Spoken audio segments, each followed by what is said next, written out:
Sir, ಈಗ ನಿಮಗೂ ಗೊತ್ತು, ಇದು ತಂತ್ರಜ್ಞಾನದ ಯುಗ. ಸೊ ಇಂಟರ್ನೆಟ್ಟು, ಸಾಮಾಜಿಕ ಜಾಲತಾಣಗಳು ಪ್ರತಿಯೊಬ್ಬ ಮಾನವರನ್ನ ಆವರಿಸಿಕೊಂಡ್ಬಿಟ್ಟಿದ್ದೀವಿ, ಮಕ್ಕಳಿಂದ ಹಿಡಿದು ದೊಡ್ಡವರವರೆಗೆ. ಸೊ ಜೊತೆಗೆ ಪ್ರಿಂಟಿಂಗ್ ತಂತ್ರಜ್ಞಾನ ಕೂಡ ಸಾಕಷ್ಟು ಮಟ್ಟಿಗೆ ಸುಧಾರಿಸಿದೆ ಇವಾಗ. ಸೊ ಜೊತೆಗೆ ತಂತ್ರಜ್ಞಾನ ಅಂದ ತಕ್ಷಣ ಮುಂಚೆ ನಾವು ಬರೀ ಪುಸ್ತಕ ಓದ್ತಿದ್ವಿ. ಸೊ ಮುಂಚೆ ಮೊಳೆ ಇದರಿಂದ ಜೋಡಣೆ ಮಾಡ್ತಿದ್ರು, ನಂತರ ಆಫ್ಸೆಟ್ ಪ್ರಿಂಟಿಂಗ್ ಬಂತು. ಈಗ ನಾನಾ ರೀತಿಯ ಪ್ರಿಂಟಿಂಗ್ಗಳು ಬಂದಿದ್ದಾವೆ, ಕ್ಷಣ ಮಾತ್ರದಲ್ಲಿ ಒಳ್ಳೆ ಕ್ವಾಲಿಟಿಯಲ್ಲಿ ನಿಮಗೆ ಕಣ್ಣಿಗೆ ಸುಲಭವಾಗಿ ಓದೋ ರೀತಿಯಲ್ಲಿ ಸಿಗ್ತವೆ, ಬೇಗ ಕೂಡ ಸಿಗ್ತವೆ.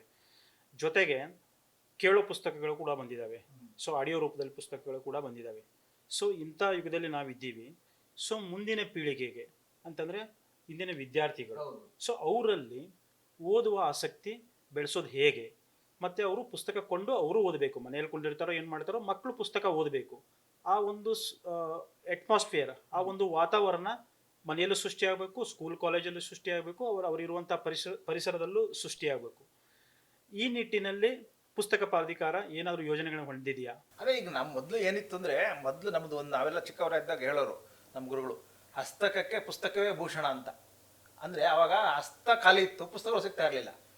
ನೀವು ಹೇಳೋಂಗೆ ಮೊಳೆ ಜೋಡಿಸೋದು ಅವೆಲ್ಲ ಟೆಕ್ನಾಲಜಿ ಭಾಳ ಇದ್ದಿದ್ದರಿಂದ ವರ್ಷಕ್ಕೊಂದು ಪುಸ್ತಕ ಬರೋದು, 2 ವರ್ಷಕ್ಕೊಂದು ಪುಸ್ತಕ ಬರೋದು. ಈಗ ಹಂಗಲ್ಲ, ದಿನಕ್ಕೊಂದು ಪುಸ್ತಕ ಬರ್ತಾರೆ.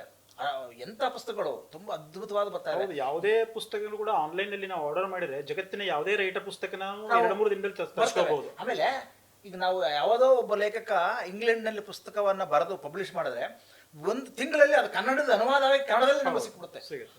ಅಂತ ಇದೆ. ಈಗ ಪುಸ್ತಕಗಳು ಸಿಗ್ತವೆ, ಆದರೆ ಹಸ್ತದಲ್ಲಿ ಜಾಗ ಇಲ್ಲ ಪುಸ್ತಕಗಳು ಹಿಡ್ಕೊಳ್ಳೋದಕ್ಕೆ. ಯಾಕೆ ಜಾಗ ಇಲ್ಲ ಅಂದರೆ, ಹಸ್ತವಲ್ಲಿ ತುಂಬ ಮೊಬೈಲ್ ತುಂಬ್ಕೊಂಡ್ಬಿಟ್ಟಿದೆ. ಮೊಬೈಲು ಆ ಪುಸ್ತಕ ಇಡಬೇಕಾದ ಜಾಗವನ್ನು ಮೊಬೈಲು ಅನ್ನುವ ಒಂದು ಮಾಂತ್ರಿಕ ಇದು ಆವರಿಸ್ಕೊಂಡ್ಬಿಟ್ಟಿರೋದ್ರಿಂದ ಪುಸ್ತಕ ಹಿಡಿಯೋದು ಜಾಗ್ತಾ ಇಲ್ಲ. ಈಗ ನಮ್ಮ ಉದ್ದೇಶವೇ ಅಷ್ಟೇ. ಈಗ ಕನಿಷ್ಠ ಎಲ್ಲವನ್ನೂ ಮೊಬೈಲಿಂದ ಬಿಡಿಸ್ತೀವಿ ಅನ್ನೋದು ಅದು ಭ್ರಮೆ. ಆಗಲ್ಲ, ಆ ಮಟ್ಟಕ್ಕೆ ಅದು ಬೇಕು. ಅದರಿಂದ ದಿನಕ್ಕೆ ಒಂದಷ್ಟು ಹೊತ್ತಾದ್ರೂ, ಒಂದಷ್ಟು ಸಮಯ ಆದ್ರೂ ಆ ಮೊಬೈಲ್ನ ಸಾಕಪ್ಪ ಇದ್ರ ಸಹವಾಸ, ಸ್ವಿಚ್ ಆಫ್ ಮಾಡಿಬಿಟ್ಟು ನಾವು ಈ ಪುಸ್ತಕ ಓದೋಣ. ಅದು ಆ ನಿಟ್ಟಿನಲ್ಲಿ ಮಕ್ಕಳಿಗೆ ಉತ್ತೇಜನ ಕೊಡ್ಲಿಕ್ಕೆ ಪ್ರಾಧಿಕಾರದಿಂದ ಏನಾದ್ರು ಪ್ರಶಸ್ತಿನೋ ಅಥವಾ ಏನೋ ಯಾವುದಾದ್ರು ಕಮ್ಮಟಗಳನ್ನು ಅಂದ್ರೆ ನಿರಂತರವಾಗಿ ಆ ಥರದ್ದು ಏನಾದ್ರು ಬೇಕಾಗುತ್ತೆ. ನಾವು ಅದನ್ನ ಉತ್ತೇಜನ ಮಾಡೋದಕ್ಕೋಸ್ಕರ ನಾವು ಈ ಶಾಲಾ ಕಾಲೇಜುಗಳಲ್ಲಿ ನನ್ನ ಮೆಚ್ಚಿನ ಪುಸ್ತಕ ಅನ್ನೋ ಒಂದು ಯೋಜನೆ ಹಾಕೊಂಡಿದ್ದೀವಿ. ಆ ನನ್ನ ಮೆಚ್ಚಿನ ಪುಸ್ತಕ ಅನ್ನೋದರಲ್ಲಿ ಆ ಮಕ್ಕಳೇ ಅದರಲ್ಲಿ ಮಾತಾಡಬೇಕು. ಮಕ್ಕಳ ಸಾಹಿತ್ಯ ಉತ್ಸವಗಳನ್ನು ಮಕ್ಕಳೇ ಆ ಪುಸ್ತಕ, ಇಷ್ಟವಾದ ಪುಸ್ತಕವನ್ನ ಓದ್ಕೊಂಡು ಬಂದು ಅಲ್ಲಿ ಮಂಡಿಸ್ಬೇಕು. ಅವನಿಗೆ ಬಹುಮಾನ ಕೊಡ್ತಾ ಇದ್ದೀವಿ. ಯಾರು ಆ ಪುಸ್ತಕವನ್ನು ಎಷ್ಟು ಅರ್ಥ ಮಾಡ್ಕೊಂಡ, ಯಾಕೆ ಅರ್ಥ ಮಾಡ್ಕೊಂಡ, ಯಾಕೆ ಇಷ್ಟ ಆಯ್ತು. ಜಿಲ್ಲಾ ಮಟ್ಟದಲ್ಲಿ ಆಗುತ್ತೆ. ಹೌದು, ಜಿಲ್ಲಾ ಮಟ್ಟದಲ್ಲಿ, ತಾಲೂಕು, ಜಿಲ್ಲಾ ಎಲ್ಲ ಆಗುತ್ತೆ. ಶಾಲಾ ಕಾಲೇಜು ಮಟ್ಟದಲ್ಲಿ ವಿದ್ಯಾರ್ಥಿಗಳಿಗೋಸ್ಕರ ಅದನ್ನು ಅವನು ಬರಬೇಕು. ಒಂದು ಪುಸ್ತಕವನ್ನು ಓದಿ ಅವನು ಮಂಡಿಸಿ ಅವನಿಗೊಂದು ಬಹುಮಾನ ಬಂದ್ಬಿಟ್ರೆ ಅವನ ಜೀವನದಲ್ಲಿ ಬರೆಯಲ್ಲ. ಯಾಕಂದ್ರೆ ಅವ್ನಿಗೆ ಹೌದು ಬೇರೆದರ ಉತ್ತೇಜನ ಸಿಗುತ್ತೆ, ಅವನು ಕೂಡ ಇನ್ನೂ ಹೆಚ್ಚು ಪುಸ್ತಕ ಓದಬೇಕು ಅನ್ನೋದು. ಈ ರೀತಿ ಅದೆಲ್ಲ ಇಡೀ ರಾಜ್ಯದಾದ್ಯಂತ. ಅದು ಮಕ್ಕಳಲ್ಲಿ, ನೀವು ಹೇಳಿದ್ರಲ್ಲ, ನಿಮ್ಗೆ ಭಾಳ ಒಳ್ಳೆ ಪ್ರಶ್ನೆ.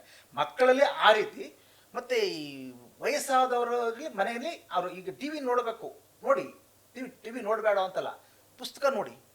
ನಿಮ್ಮ ಪಕ್ಕದಲ್ಲೇ ಪುಸ್ತಕ, ಟಿವಿ ಬೇಜಾರಾದಾಗ ಪುಸ್ತಕ ಕಡೆ ಗಮನ ಹರಿಸಿ. ಮತ್ತು ಈಗ ಮೊಬೈಲ್ ಇಲ್ಲ, ಹಸ್ತದಲ್ಲಿ ಮೊಬೈಲ್ ಇದೆ, ನೀವು ಮೊಬೈಲ್ ಇಟ್ಬಿಡಿ ಅಂದ್ರೆ ಯಾರು ಕೇಳಲ್ಲ.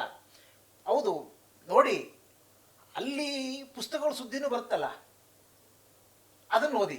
ಎಲ್ಲಿ ಎಷ್ಟು ಪುಸ್ತಕ ಬಂತು, ಎಲ್ಲಿ ಗ್ರಂಥಾಲಯ ಎಷ್ಟು ಓಪನ್ ಆಯಿತು, ಎಷ್ಟು ಏನಾಯಿತು, ಅದ್ರ ಪ್ರಯೋಜನ ಬಂತು ಆದಮೇಲೆ ಸಾಕಪ್ಪ ತೆಗೆದುಕೊಳ್ಳೋಣ. ಮತ್ತೆ ಈ ವಾಪಸ್ ಬರಬೇಕು. ಈಗ ನಮಗೆ ಮಕ್ಕಳು, ನಿಮ್ಗೆ ಗೊತ್ತಿರ್ಬೋದು ನಮ್ಮ ಮಹಿಳೆಯರು ಯಾವ ಮಟ್ಟಕ್ಕಿದ್ರು ಅಂದರೆ, ಹಿಂದೆ ಅಡುಗೆ ಮಾಡುವಾಗ ತ್ರಿವೇಣಿ ಪುಸ್ತಕಗಳನ್ನು ಒಂದು ಮಡಿಸ್ಬಿಟ್ಟು ಒಂದು ಹಾಳೆ ಇಟ್ಬಿಟ್ಟು ಅದು ಒಗ್ಗರಣೆ ಹಾಕಿದ್ರೆ ಅಷ್ಟೊತ್ತಿಗೆ ಇರೋರು, ಒಗ್ಗರಣೆ ಹಾಕಿ ಇನ್ನೊಂದು ಏನೋ ತರಕಾರಿ ಹಾಕ್ಸೋದು ಒಂದು ತೆಗೆದು ನೋಡೋರು.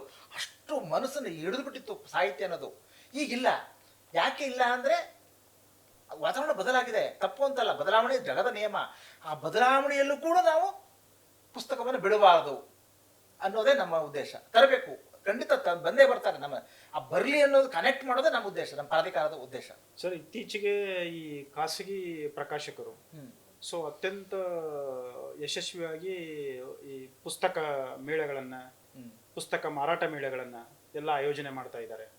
ಸೊ ಇದರಿಂದ ಒಂದಿಷ್ಟು ಉತ್ತೇಜನ ಕೂಡ ಸಿಗ್ತಾಗಿದೆ. ಪ್ರಕಾಶಕರಿಗಾಗಿರ್ಬೋದು, ಲೇಖಕರಿಗಾಗಿರ್ಬೋದು, ಪುಸ್ತಕ ಮಾರಾಟಗಾರರಿಗೆ ಆಗಿರ್ಬೋದು, ಒಂದಿಷ್ಟು ಉತ್ತೇಜನ ಸಿಗ್ತಾ ಇದೆ.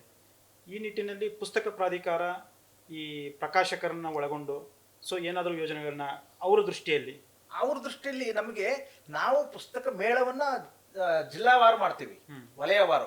ಅದು ನಾವೇ ಪುಸ್ತಕ ಮೇಳ ಮಾಡೋದು ಒಂದು. ಆಮೇಲೆ ಅದಲ್ಲದೆ ಈ ಥರ ಪುಸ್ತಕೋದ್ಯಮವನ್ನೇ ಯಾರು ಅತ್ಯಂತ ಪ್ರೀತಿಯಿಂದ ಮಾಡಿದಾರೋ, ಸಮರ್ಥವಾಗಿ ಮಾಡಿದಾರೋ ಅವ್ರಿಗೆ ನಮ್ಮಲ್ಲಿ ಉತ್ತಮ ಪ್ರಕಾಶನ ಪ್ರಶಸ್ತಿ ಅಂತ ಇದೆ, 1,00,000 ರೂಪಾಯಿನ ಬಹುಮಾನ ಇದೆ. ಅವು ಬೆಸ್ಟ್ ಪಬ್ಲಿಷರ್ ಅವಾರ್ಡ್ ಅದು. ಆನಂತರ ಈ ಪುಸ್ತಕ ಪರಿಚಾರಿಕೆ ಇದೆಯಲ್ಲ, ಈ ಪುಸ್ತಕ ಪರಿಚಾರಿಕೆಯನ್ನು ಯಾರು ಪ್ರೀತಿಯಿಂದ ಈಗ ಮಾಡ್ತಾರೆ, ಈಗ ನಾವು ಮನೆ ಗ್ರಂಥಾಲಯ ಬಿಟ್ಟು ಅಲ್ಲದಂತೆಯೇ ಮಾಡ್ತಾ ಇದಾರಲ್ಲ, ಈಗ ನಾವು ಹೇಳಿದ್ರು ಒಂದು ಯಾವುದೋ ಪುಸ್ತಕ ಮೇಳೆ, ಪುಸ್ತಕ ಸಂತೆ, ಇಂಥದ್ದನ್ನು ಸ್ವಯಂ ಸ್ಫೂರ್ತಿಯಿಂದ ಯಾರು ಮಾಡ್ತಾ ಇದ್ದಾರೋ ಅಂಥವ್ರಿಗೋಸ್ಕರ ನಮ್ಮಲ್ಲಿ ಒಂದು ಪ್ರಶಸ್ತಿ ಇದೆ, GP ರಾಜರತ್ನಂ ಪುಸ್ತಕ ಪರಿಚಾರಕ ಪ್ರಶಸ್ತಿ, ಸಾಹಿತ್ಯ ಪರಿಚಾರಕ ಪ್ರಶಸ್ತಿ ಅಂತ. ಅವ್ರನ್ನ ಪ್ರೋತ್ಸಾಹ ಸಲುವಾಗಿ, ಪ್ರಕಾಶಕರನ್ನ ಪ್ರೋತ್ಸಾಹ ಸಲುವಾಗಿ ಪ್ರಶಸ್ತಿ ಇದೆ. ಈ ಪುಸ್ತಕವನ್ನ ಮಾಡುವಂಥವ್ರಿಗೆ ಅವ್ರಿಗೊಂದು ಪ್ರಶಸ್ತಿ ಇದೆ. ಆಮೇಲೆ ಯುವ ಪ್ರಶಸ್ತಿಗಳು ಅಂತಿದೆ. ಈಗ ಮೊದಲು ಯಾರೋ ಒಬ್ಬ ಯುವ ಲೇಖಕ ಒಂದು ಕವನ ಸಂಕಲನ, ಒಂದು ಕಥಾ ಸಂಕಲನ ಬರೆದ್ರು, ಅವ್ರು ಯಾವ ಪಬ್ಲಿಷರು ಪಬ್ಲಿಷ್ ಮಾಡಲ್ಲ. ಆಗ ಒಂದು ಪಬ್ಲಿಷ್ ಆದ್ರೆ ಮಾತ್ರ ಆ ಪ್ರಕಾಶಕನಿಗೆ ಒಂದು ಬಲ ಬರೋದು, ಹೌದು ನಾನು ಲೇಖಕನ ಆಗಬಲ್ಲೆ ಅದೇ ಅನ್ನೋದು ಹೇಳ್ಕೊಳ್ಳೋದು. ಅದಕ್ಕೋಸ್ಕರ ನಾವು ಅವರ ಹಸ್ತಪ್ರತಿಗೆ ನಾವು ಒಂದಷ್ಟು ಪ್ರೋತ್ಸಾಹ ಧನವನ್ನು ಕೊಡ್ತೀವಿ. ಒಂದು 25,000 ರೂಪಾಯಿ ಕೊಡ್ತೀವಿ ಒಬ್ಬರಿಗೆ, ಒಂದು ಕೃತಿಗೆ ಬೆಸ್ಟ್ ಒಂದು ತರಿಸ್ತೀವಿ ರಾಜ್ಯದಾದ್ಯಂತ ಕಾಲ್ ಮಾಡಿ.